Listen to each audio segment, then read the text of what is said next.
We do our weekly check of the real estate market on a Monday night, and tonight we're joined by Peter O'Malley from Harris Partners Real Estate. Pete, good evening. Oh, good evening, John. Now, the market, let's talk at Sydney first, because the Sydney market, I think from all the figures that are coming through, look like could we say it's stagnating? Very much so. So the auction clearance rate, when all the results are collated, is hovering around 50% for the last 2 months.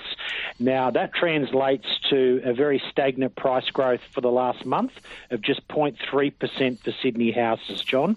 So if you parallel it with some of the other cities around the country, which are rising by over 1% a month, Sydney is very flat, and that's being reflected in the clearance rates. Yeah. So when the RBA, because interest rates obviously play a part in all this, and they look at obviously what's happening in Melbourne and Sydney, but then you've got other markets where there's quite a bit of strength. So how do they work that out across the country?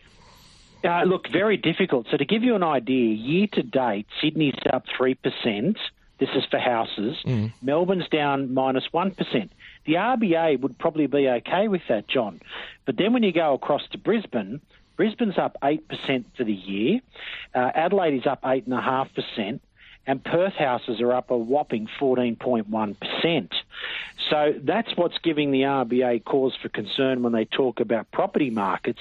They accept they've got Sydney and Melbourne under control, but some of these lesser populated cities are actually booming, giving the RBA a massive headache in policy. Would they be worried then if they dropped interest rates that they could explode the prices there?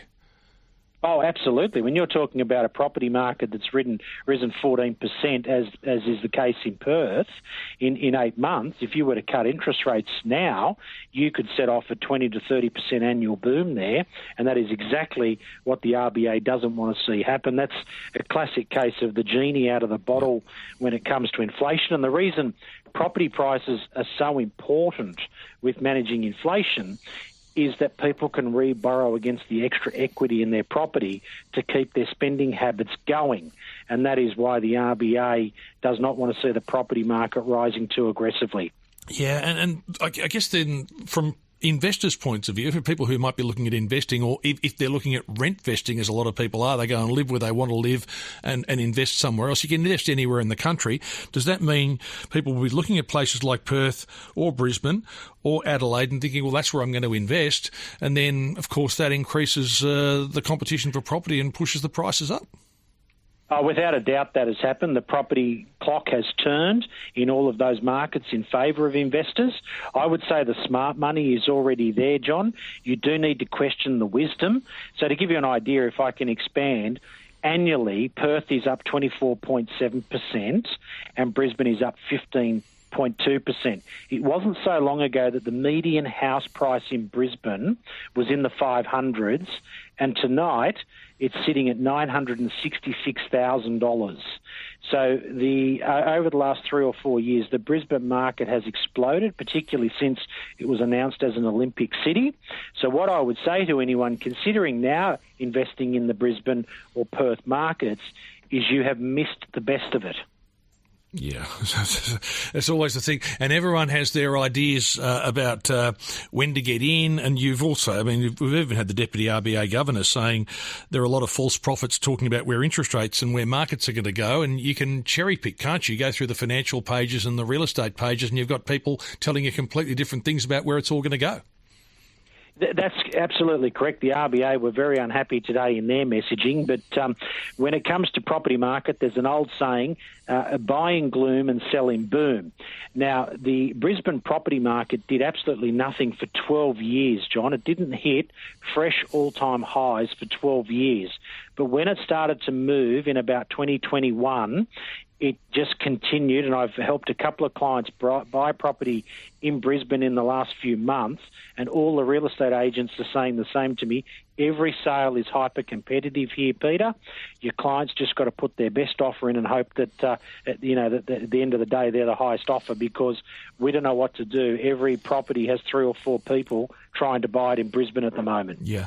Now, Peter, can I ask you about this question of underquoting, which has been talked about for a very long time, the notion that you're told, well, look, this is what we think this is going to go for, 1.5 million. There's been some examples, haven't there, lately, of this really causing some heartache heartache for buyers, and there has been a suggestion the government's going to, this is the New South Wales government, have another serious crack at this. They are. So the example that the ABC News ran over the weekend was a house in Marrickville that had a price guide on it of $1.5 million. The first bid was $1.8 million, and then ended up selling for $2.1 million, some 40% higher than what the agent's price guide was. So the real estate industry has a problem, particularly in New South Wales, with underquoting. How do you have an auction with one buyer? That's very difficult. How do you get multiple buyers along to the auction? You underquote and people turn up thinking they're going to buy a property below market price. Now, I do accept that occasionally, John, properties do sell above market price and capture everybody by surprise. And in this new task force that the New South Wales Government have announced, they've used a very interesting phrase, and I think the real estate industry would be wise to take note of it. They said we are going to zero in on repeat offenders. So what they mean by that is the real estate agent saying, I didn't know the house was going to go for 2.1. The market was really wild on the day. What the government is saying is we accept that does happen occasionally. But if you are systematically selling properties 30, 40% above what you're telling the buyers, we're going to pin you for underquoting. And what you'll find is that there will be a sharp increase in the penalties for agents caught adopting this sales tactic. All right, at the risk of embarrassing myself, because I haven't built a house now for 30 years, but when I bought my house, I spent 6 months doing it, as many people do. I went to 3 or 4 auctions every Saturday.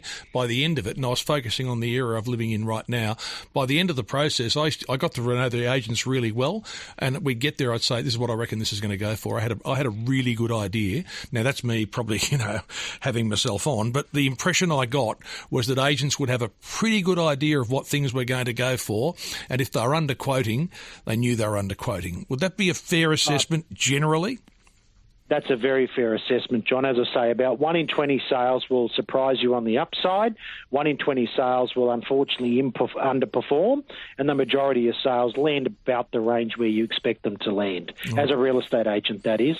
And as a consumer, you should do exactly what you did 30 years ago, which is disregard whatever it is the real estate agent tells you and rely on your own research, which will be more accurate than what the agent is telling the rest of the marketplace for the property. Yep. All right. Look, it's fascinating again this week, and I suppose we can actually just note the conversations we have, whenever we have them, haven't really changed in terms of the supply-demand issue, and there are all sorts of targets being set, but any chance of dealing with supply and demand and the disconnect, that's a fair way away, isn't it? It is, John. The only thing I would say at the moment, and this is in the media today, is the Sydney rental market has experienced its first meaningful drop in price for quite some time. Now, what I would say to tenants is take advantage of that. That is a seasonal dip because, as you've just touched on there, the underlying and fundamental issue in this city is there's too much dwelling demand for the number of dwellings in the city. But yes, there has been a seasonal dip in the rental market, and it's a bit of a windfall for tenants that are smart enough to take advantage of it and go out and lock in a lease at a good price at the moment. All right. Thank you so much for that, Peter. We'll talk again very soon. Thank you. Pleasure. Thanks, John.